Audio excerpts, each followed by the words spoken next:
Rolling big and heavy today. If you like this video, please smash the like button. If you like my channel, please subscribe. Thank you. Today we're gonna roll our softball fields with this huge old roller that we've had forever. This thing's been around a long time. It weighs about 2,000 pounds. It's about 4 foot wide and it weighs a lot. And we're gonna pull it with our Kubota 1100C that we've had in some other videos. It pulls this roller really well. We used to have to use a big tractor to do our rolling, but now we can use our Kubota. And we're gonna do this field here this morning. We got some rain yesterday and we have some dew on the grass. You can see we've already started. We're doing a 50% overlap on every run, but it's nice because there's some dew here and it makes the roller slide as we turn, even though we're doing some gradual turns as we go around this field. Also, when rolling your field, you want to do it before you cut. So if your field needs cut, you want to wait till you're done rolling it, because otherwise you'll be rolling up grass clippings. You can see right now our roller is nice and clean. It's wet. It's sliding on the turf real well. It's not leaving any marks or pulling up any grass or sod. Maybe later this afternoon, after we get it rolled and the grass springs up a little bit, we'll give it a cut. It does need cut.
Pulling this roller for about, I don't know, 20 minutes or so, and our temperature gauge is right where it should be, and we've barely used any fuel.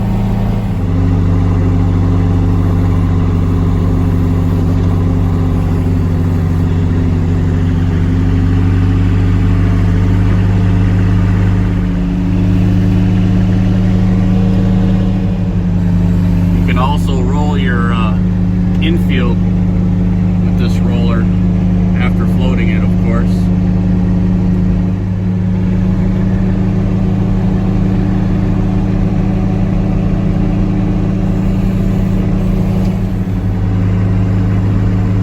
I'm going to show you how this Kubota 1100 will pull this 2,000 pound roller up this steep incline in low range.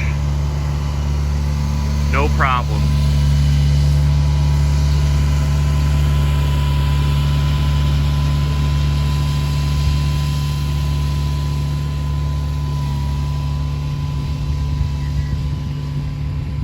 Steep incline, we're in low 4x4. I don't know if you can see from the video, but this is a pretty steep grade.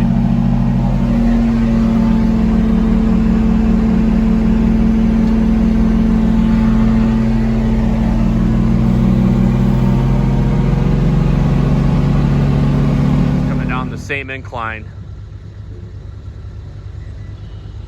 This machine handles this roller really well. We used to have to use a big tractor to pull this roller.